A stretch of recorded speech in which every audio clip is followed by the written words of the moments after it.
காவேரியும் நிவினும் கேண்டீனில் பேசிக்கிட்டு இருப்பாங்க. காவேரி வந்து நிவின் கிட்ட சொல்லுவாள், விஜய் வந்து கோவிலுக்கு வராததும் நல்லது தான் அப்படின்னு சொல்லுவாள்.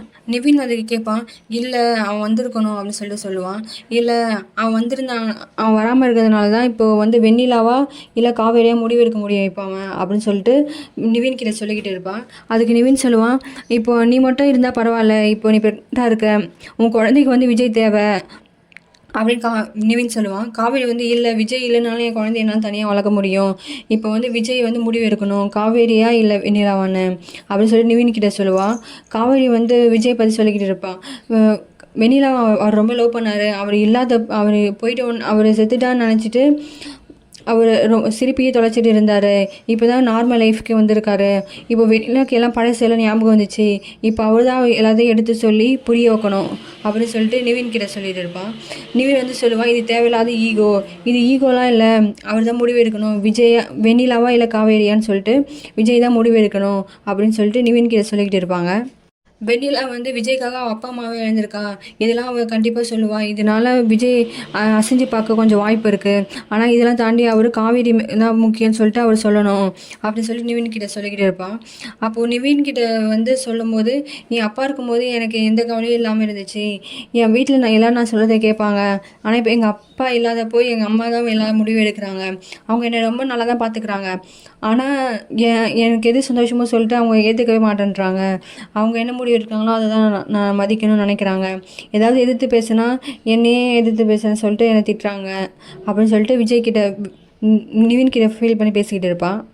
அதுக்கப்புறம் எனக்கு எந்த சந்தோஷம் இருந்தாலும் சரி, துக்கம் இருந்தாலும் சரி, நான் எங்கள் வீட்டுக்கு யாருக்கையும் சொன்னதே கிடையாது, ஆனால் எங்கள் வீட்டில் இருக்கவங்க எல்லாரோட கஷ்டத்தையும் துக்கத்தையும் நான் கேட்டு அதை சரி பண்ணுவேன், அது என்னோடய கடமைன்னு நினச்சேன், ஆனால் என் ஃபேமிலி இருக்கவங்களாம் அதை புரிஞ்சிக்கவே மாட்டுறாங்க, என்னை பற்றி எதுவுமே யோசிக்கவே மாட்டேன்றாங்க அப்படின்னு சொல்லி நிவின் கிட்ட ஃபீல் பண்ணி பேசிக்கிட்டு இருப்பான்.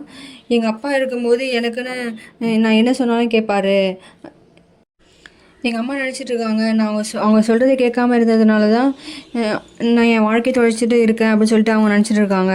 அவங்க மேலேயும் தப்பு சொல்ல முடியாது, எங்கள் அப்பா இருக்கும்போது தான் எனக்கு நிறைய ஸ்பேஸ் கொடுத்துருந்தாரு அப்படின்னு சொல்லிட்டு நிவின் கிட்ட அவங்களோட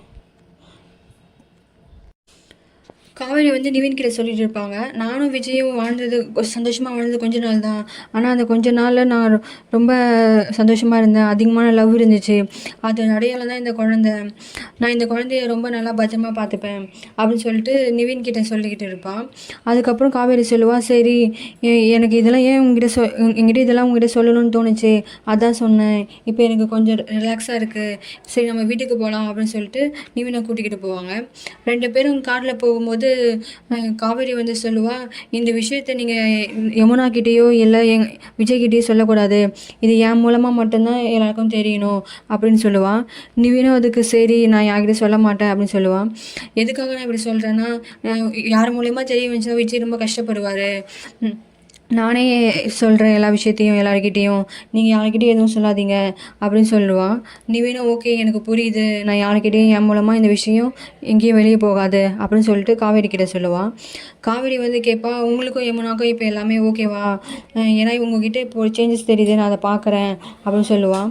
அதுக்கு நிவின் வந்து சொல்லுவான், எல்லாம் இப்போ கொஞ்சம் சேஞ்சஸ் தான் தெரியுது, அது உண்மை தான், எல்லோரும் சொல்லுவாங்கள்ல காலம் வந்து எல்லாத்தையும் மாற்றும், அது மாதிரி தான் இதுவும், நான் இப்போ 2 பேரும் கொஞ்சம் கொஞ்சம் பேசிக்கிட்டு தான் இருக்கும் அப்படின்னு சொல்லிட்டு நிவின் கிட்ட காவேரி கிட்ட சொல்லுவான்.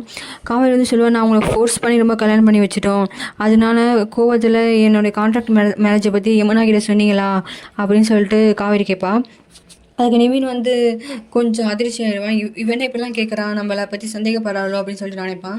அதுக்கப்புறம் அவனே சொல்லுவான், இல்லை யமுனாவோட ஃபோர்ஸ் பண்ணதுனால தான் நான் ரொம்ப சொன்னேன், அவன் என்னை ரொம்ப டார்ச்சர் பண்ண ஆரம்பிச்சிட்டான், சொல்ல வேண்டிய கட்டாயம் ஆயிடுச்சு, அதனால தான் நான் சொன்னேன், எனக்கு பழி வாங்கணும் என்ன எதுவுமே கிடையாது அப்படின்னு சொல்லுவான். அது காவேரி வந்து சொல்லுவான், நான் சும்மா விளையாட்டுக்காக தான் அப்படி கேட்டேன், நீ தப்பாக நினச்சிக்காத அப்படின்னு சொல்லுவாள். சரி ஓகே நான் எதுவுமே தப்பாக நினச்சிக்கல அப்படின்னு சொல்லுவான். காவேரி வந்து சரி இங்கே நிறுத்திடு வண்டியை, நான் இங்கேயே இறங்கிடுறேன், நான் கடைக்கு போகணும் அப்படின்னு சொல்லுவான். அதுக்கு நிவின் சொல்லுவான், இறங்க போகும்போது நிவின் சொல்லுவான், நான் உன்னோட தங்கச்சியோட புருஷனாகவும் இல்லை உன்னோட பாஸ்டாகவும் என்கிட்ட பேசணும்னு அவசியம் இல்லை, நான் வந்து உன்னோட எப்பவுமே ஃப்ரெண்டாக அவங்க கூட இருப்பேன், நீ எந்த விஷயம் இருந்தாலும் என்கிட்ட ஷேர் பண்ணலாம், எப்போ வேணாலும் எனக்கு கால் பண்ணி ஹெல்ப் கேட்கலாம், நான் உனக்கு ஒரு நல்ல ஃப்ரெண்டாக இருப்பேன் அப்படின்னு சொல்லிட்டு காவேரி கிட்ட சொல்லுவான். யமுனா வந்து வீட்ல உட்காந்து யோசிச்சுக்கிட்டே இருப்பா. நிவினும், காவேரியும் கேன்டீன்லேருந்து கார்ல போனத. அவ ரொம்ப சந்தேகப்படுற மாரி பார்த்துக்கிட்டே இருப்பா. அப்பதான் நிவின் உள்ள வருவாரு. நிவின் உள்ள வந்தோனே நிவினுக்காக தண்ணிலாம் எடுத்துட்டு வந்து குடுத்துட்டு, உட்கார வச்சுட்டு நிவின் கிட்ட கேட்பா. "இன்னைக்கு எங்கேயாவது போனீங்களா?" அப்படின்னு கேட்பா. "இல்ல சும்மா ஒர்க் விஷயமா தான் வெளிய போயிட்டு வந்தேன்" அப்படின்னு சொல்லுவான். "என் ஃபேமிலிய யாராவது பார்த்தீங்களான்னு?" கேட்பான். "இல்ல நான் யாருமே பார்க்கலையே. பார்க்கணும்னா சொல்லு நம்ம போய் பார்த்துட்டு வரலாம்" அப்படின்னு சொல்லுவான். "இல்ல, இல்ல சும்மா தான் கேட்டேன். குமரன் மாமாவ பார்க்க போனீங்களான்னு கேட்டேன்." "இல்ல நான் யாரையுமே பார்க்க போல" அப்படின்னு சொல்லிருவான். அதுக்கப்புறம் நிவினும் உள்ள போயிருவாரு. நிவின் உள்ள போனதுக்கப்புறம் அவரு யமுனா வந்து கங்காக்கு கால் பண்ணி கேட்பா. இது மாரி காவேரி அங்க இருக்காளான்னு கேட்பா. "இல்ல நான் இப்போ கடைக்கு போயிட்டு வீட்டுக்கு போயின்னு இருக்கேன். அவ காலையிலே யாரையோ ஃப்ரெண்ட பார்க்க போறேன்னு சொல்லிட்டு கிளம்புனா" அப்படின்னு சொல்லுவா. யமுனா வந்து கேட்பா, "எந்த ஃப்ரெண்டுன்னு?" கேட்பா. "இல்ல எனக்கு யாருன்னு தெரியல. அவ பிரச்சனை முடிஞ்சதுக்கப்புறம் ரொம்ப சோகமாவே இருந்தா. இன்னைக்கு காலைல தான் ரொம்ப சந்தோஷமா கிளம்பி போயிட்டு இருந்தா. ஏதோ ஃப்ரெண்ட பார்க்க போலாம் போல" அப்படின்னு சொல்லிட்டு சொல்லுவா. அதுக்கப்புறம் கங்கா கேட்பா, "நீ எக்ஸாம்லாம் ஒழுங்கா போறியா? எழுதுறியா?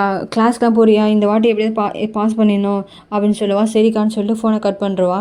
அதுக்கப்புறம் விஜய் வந்து வெண்ணிலாவை ஹாஸ்பிட்டல்லேருந்து கூட்டிகிட்டு வந்துடுவார். கூட்டிகிட்டு போனோடனே அவங்க வீட்டில் விட்டுட்டு, "இவ ஏன்பா இப்படிலாம் பண்ணுறா?" அப்படின்னு சொல்லிட்டு அவனை திட்டிகிட்டே இருப்பார். அதுக்கப்புறம் அவன் மாத்திரைலாம் வாங்கிட்டு வீட்டு உள்ள போயிடுவா. வெண்ணிலா ரூம் உள்ள போனவுடனே அவங்க பாட்டி சொல்லுவாங்க, "இவ பாரு இவ இப்பவே எப்படி இருக்கா பாரு. இவள எவ்வளோ சீக்கிரமா வீட்டை விட்டு அனுப்ப முடியுமோ அவ்வளோ சீக்கிரமா அனுப்பிடு. நீ ஏதோ மதுரையில் சொந்தக்காரங்க இருக்காங்கன்னு சொன்னல, அவங்க வீட்டை அனுப்பிவிடு" அப்படின்னு சொல்லுவா. அப்போ ராகினி வந்து சொல்லுவா, "விஜய் மேலே தான் தப்பு. வெண்ணிலா இடத்துல யார் இருந்தாலும் இப்படி தான் பண்ணுவாங்க. வெண்ணிலா மேலே எந்த தப்பும் இல்லை" அப்படின்னு சொல்லிட்டு விஜய் மேலே தான் தப்புன்ற மாதிரி சொல்லுவான். அதுக்கு வந்து விஜய் வந்து சொல்லுவான், "என் மேலே என்ன தப்பு? நீ சும்மா ட்விஸ்ட் பண்ணி விட வேலை வச்சுக்காத. உன் வேலை என்னமோ அதை பாரு. நீ கிளம்பு" அப்படின்னு சொல்லிட்டு அனுப்பிடுவார். அதுக்கப்புறம் அவங்க தாத்தா சொல்லுவார், "மதுரையில் உள்ள சொந்தக்காரங்க இருக்காங்கல்ல, அவங்கள எவ்வளோ சீக்கிரமாக காண்டாக்ட் பண்ண முடியுமோ அவ்வளோ சீக்கிரமாக காண்டாக்ட் பண்ணு" அப்படின்னு சொல்லுவார். அதுக்கு விஜயும் சொல்லுவார், "ஆமாம் தாத்தா, நான் இன்னைக்கு நைட்டே மதுரைக்கு போகலான்னு இருக்கேன். எப்படியாவது அவங்கக்கிட்ட கன்வின்ஸ் பண்ணி அவங்க வெண்ணிலாவை அவங்கக்கிட்ட ஒப்படைக்கணும்" அப்படின்னு சொல்லுவாள். அதுக்கு பாட்டியும் சொல்லுவாங்க, "கன்வின்ஸ்லாம் பண்ணலை, ஐடியா வச்சுக்காத. கன்ஃபார்மாக அவள் போயே ஆகணும். நீ தான் அவகிட்ட எப்படி எடுத்து சொல்லணும். அவள் இங்கே இங்கே இருக்க நமக்கு தான் ஆபத்து" அப்படின்னு சொல்லிட்டு வெண்ணிலா பற்றி சொல்லிட்டு இருப்பாங்க. விஜயும், "சரி பாட்டி, நான் வந்து எப்படியாவது அவளை அனுப்ப பார்க்குறேன்" அப்படின்னு சொல்லிட்டு, "நான் இப்போ காவேரி பார்க்க போகிறேன்னு" சொல்லிட்டு காவேரி பார்க்க கிளம்பிடுவார்.